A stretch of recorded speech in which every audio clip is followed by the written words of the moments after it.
जय माँ भगवती। प्रिय मित्रों, आज हम माँ भगवती के स्तोत्र देवी कवचम, अर्गला स्तोत्रम और कीलकम इनका पाठ करेंगे और जिन्हें श्रवण करने मात्र से माँ भगवती की कृपा प्राप्त होती है। आइए, अथ देव्याः कवचम्। ॐ अस्य श्री चण्डी कवचस्य ब्रह्मा ऋषिः अनुष्टुप् छन्दः चामुण्डा देवता अङ्गन्यासोक्तमातरो बीजं दिग्बन्धदेवतास्तत्त्वं श्रीजगदम्बापीत्यर्थं सप्तशते पाठं जपे विनियोगः। ॐ नमश्चण्डिकायै। मार्कण्डे उवाच। ॐ यद्गुह्यं परमं लोके सर्वरक्षाकरं नृणां यन्न कस्यचिदाख्यातं तन्मे ब्रूहि पितामह। ब्रह्म उवाच। अस्ति गुह्यतमं विप्र सर्वभूतोपकारकं देव्यास्तु कवचं पुण्यं तच्छृणुष्व महामुने।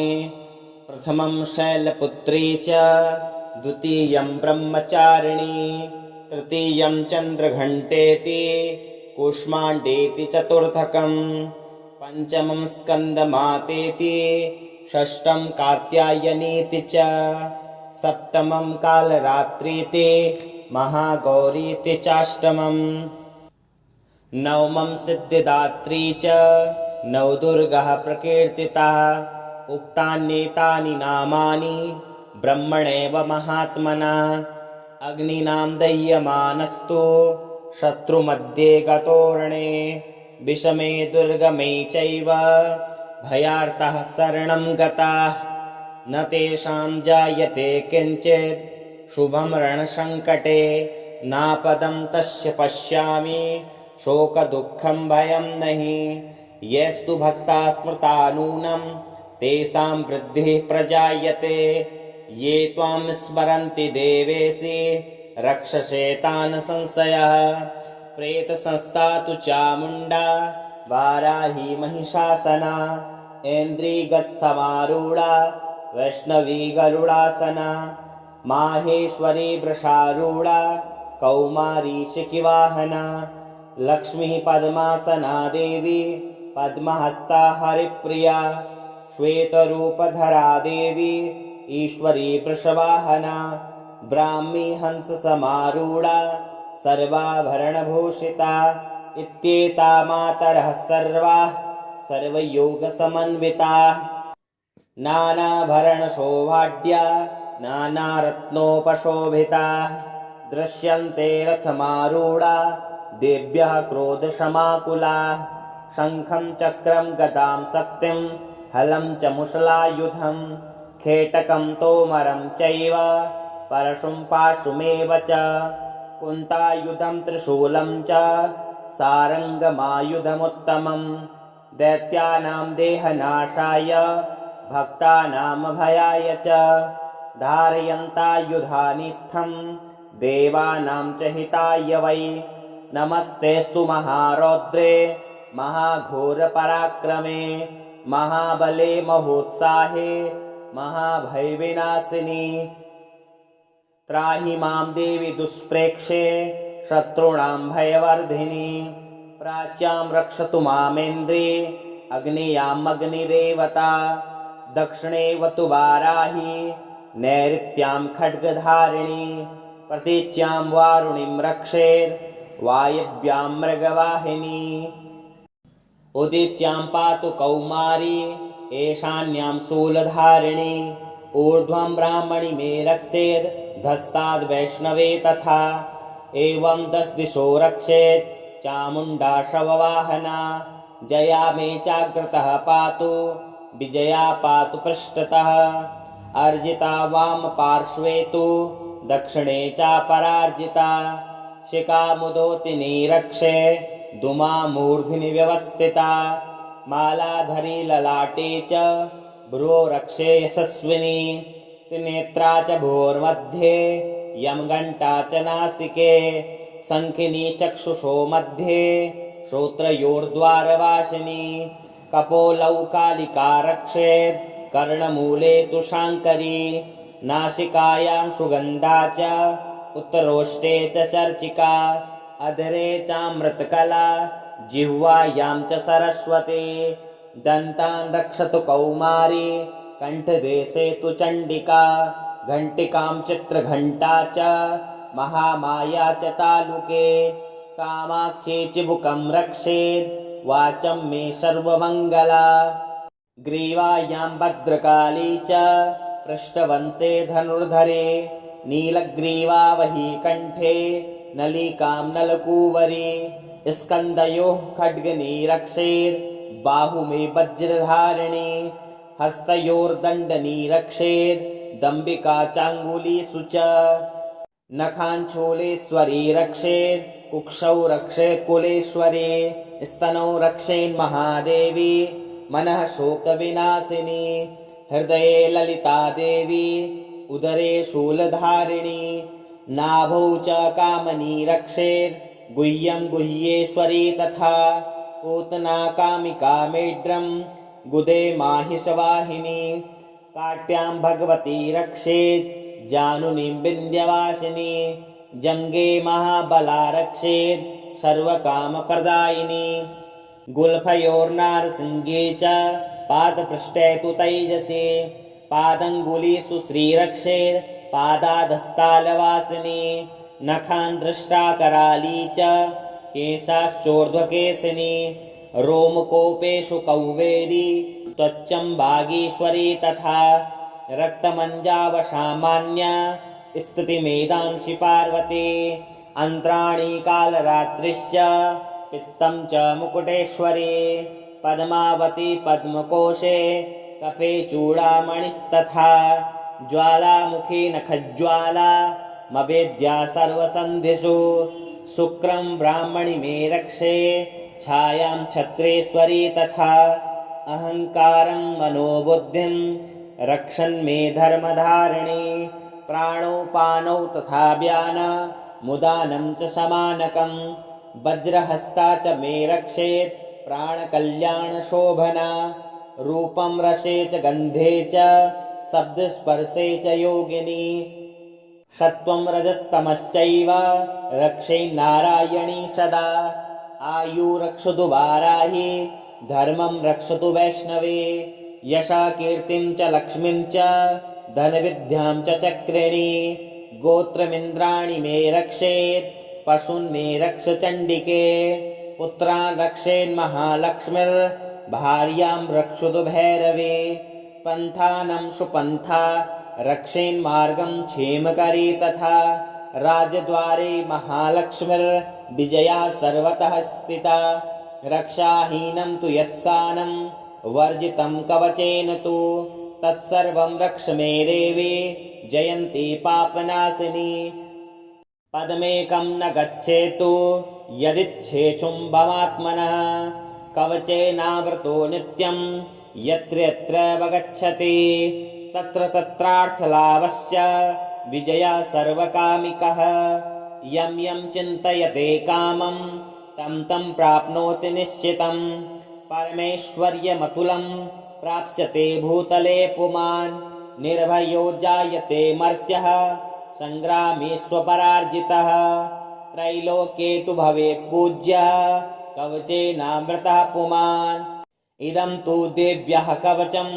देवानामपि दुर्लभं या पठेत् प्रयतो नित्यं त्रिसन्ध्यं श्रद्धयान्वितं देवी कला भवेत्रस्य त्रैलोक्येष्वपरार्जितः जीवेद्वर्षशतं सङ्ग्रामवमृत्युर्विवर्जिता नश्यन्ते व्याधयः सर्वे लूता विस्फोटकादयः स्थावरं जङ्गमं चैव कृत्रिमं चापि यद्विषम् अभिचाराणि सर्वाणि मन्त्रयन्त्राणि भूतले भूचराः खेश्चराश्चैव जलजाश्चोपदेशिकाः सहजाकुलजामाला डाङ्किनी शाङ्किनी तथा अन्तरिक्षचराघोरा डाङ्किन्यश्च महाबलाः ग्रहभूतपिशाचाक्ष यक्षगन्धर्वराक्षसा ब्रह्मराक्षसवेताला कूष्माण्डा भैरवादयः नश्यन्ते दर्शनात् तस्य कवचे हृदि संस्थिते मनोन्नतिर्भवेद्राज्ञस्तेजो वृद्धिकरं परं यशसा वर्धते सोऽपि कीर्तिमण्डितभूतले जपेत् सप्तशतीं चण्डीं कृत्वा तु कवचं पुरा यावद्भूमण्डलं धत्ते सशैलवनकाननं तावत् तिष्ठति मेदिन्यां सन्ततिः पुत्रपौत्रिकी देहान्ते परमं स्थानं यस्सुरैरपि दुर्लभं प्राप्नोति पुरुषो नित्यं महामाया प्रसादतः लभते परमं रूपं शिवेन सह मोदते इति देव्याः कवचं सम्पूर्णम्। अथ अर्गलास्तोत्रम्। ॐ अस्य श्री अर्गलास्तोत्रमन्त्रस्य विष्णुर्ऋषिः अनुष्टुप् छन्दः श्रीमहालक्ष्मीर्देवता श्रीजगदम्बा प्रीतये सप्तशती पाठङ्गत्वेन जपे विनियोगः। ॐ नमश्चण्डिकायै। मार्कण्डेय उवाच। ॐ जयन्ते मङ्गला काली भद्रकाली कपालिनी दुर्गा क्षमा शिवा धात्री स्वाहा स्वधा नमोऽस्तुते। जय त्वं देवी चामुण्डे जय भूतार्तिहारिणी जय सर्वगते देवी कालरात्रि नमोऽस्तुते। मधुकैटभ विद्रावि विद्धात्री वरदे नमः। रूपं देहि जयं देहि यशो देहि द्विषो जहि महिषासुरनिर्नाशे भक्तानां सुखदे नमः। रूपं देहि जयं देहि यशो देहि दिशो जहि रक्तबीजवधे देवी चण्डमुण्डविनाशिनी रूपं देहि जयं देहि यशो देहि दिशो जहि शुम्भस्य वनिशुम्भस्य ध्रुमाक्षस्य च मर्दिनी रूपं देहि जयं देहि यशो देहि दिशो जहि। वन्दिताङ्घ्रियुगे देवी सर्वसौभाग्यदायिनी रूपं देहि जयं देहि यशो देहि द्विषो जहि अचिन्त्यरूपचरिते सर्वशत्रुविनाशिनी रूपं देहि जयं देहि यशो देहि द्विषो जहि न तेभ्यः सर्वदा भक्त्या चण्डिके दुरितापहे रूपं देहि जयं देहि यशो देहि द्विषो जहि स्तुवद्भ्यो भक्तिपूर्वं त्वां चण्डिके व्याधिनाशिनी रूपं देहि जयं देहि यशो देहि दिशो जहि चण्डिके सततं ये त्वामर्चयन्ति भक्तितः रूपं देहि जयं देहि यशो देहि दिशो जहि देहि सौभाग्यमारोग्यं देहि मे परमं सुखं रूपं देहि जयं देहि यशो देहि द्विषो जहि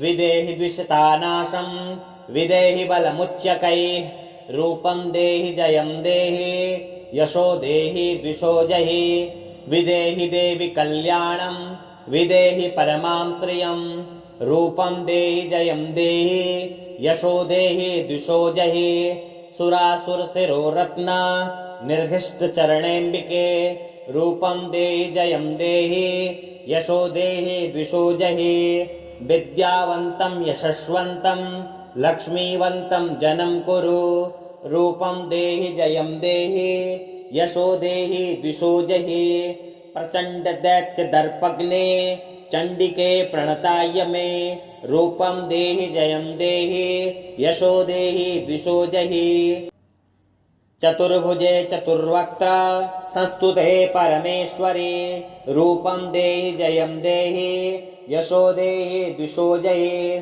कृष्णेन संस्तुते देवी शाश्वतभक्त्या सदाम्बिके रूपं देहि जयं देहि यशो देहि द्विषो जहि हिमाचलसुतानाथ संस्तुते परमेश्वरी रूपं देहि जयं देहि यशो देहि द्विषो जहि इंद्राणीपति सद्भाव पूजिते परमेश्वरी रूपं देहि जयं देहि यशो देहि द्विषो जहि देवी प्रचंड दुर्दंड दैत्यदर्प विनाशिनी रूपं देहि जयं देहि यशो देहि द्विषो जहि देवी भक्तजनो दाम दत्तानन्दोदयेऽम्बिके रूपं देहि जयं देहि यशो देहि द्विषो जहि पत्नीं मनोरमां देहि मनुवृत्तानुसारिणीं तारिणीं दुर्गसंसार सागरस्य कुलोद्भवाम्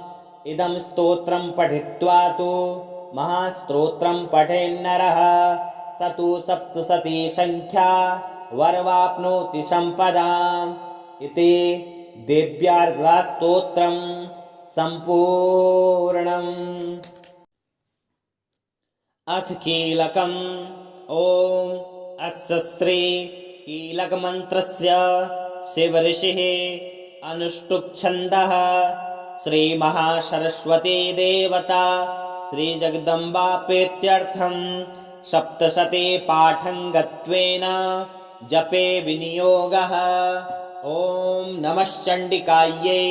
मार्कण्डे उवाच ॐ विशुद्धज्ञानदेहाय त्रिवेदी दिव्यचक्षुषे श्रेयप्राप्तिनिमित्ताय नमः सोमार्धधारिणे सर्वमेतद्विजानीयान् मन्त्राणामभिकीलकं सोमिषेव वाप्नोति सततं जाप्य तत्परः सिद्ध्यन्तुच्चाटनादीनि वस्तूनि सकलान्यपि एतेन स्तुवतां देवी स्तोत्रमात्रेण सिद्ध्यते।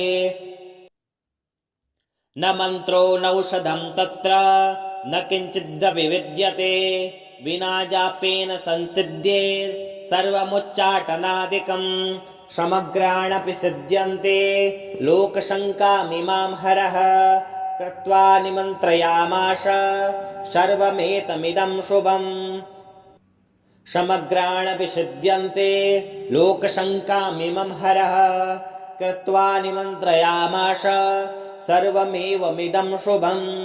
स्तोत्रं वै चण्डिकायास्तु तच्चं गुप्तं चकार सः समाप्तिर्न पुण्यस्य तां यथा निमन्त्र्याणां सोऽपि सेवाप्नोति सर्वमेवं न संशयः।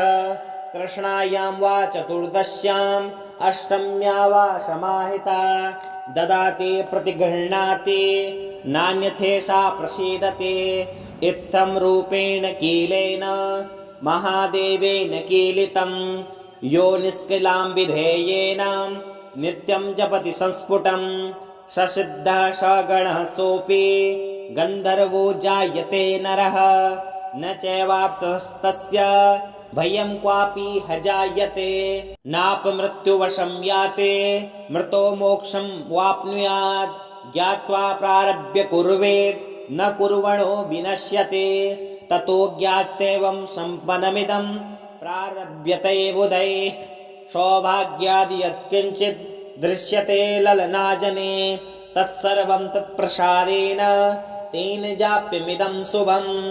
शनैस्तु जप्यमानेऽस्मिन् स्तोत्रं सम्पत्तिरुच्यकैः भवत्येव समग्रापि ततः प्रारभ्यमेव तत् ऐश्वर्यं यत्प्रसादेन सौभाग्य आरोग्य सम्पदः शत्रुहानि परो मोक्षः स्तूयते शाकीने जने इति दिव्या कीलकस्तोत्रं सम्पूर्णम्।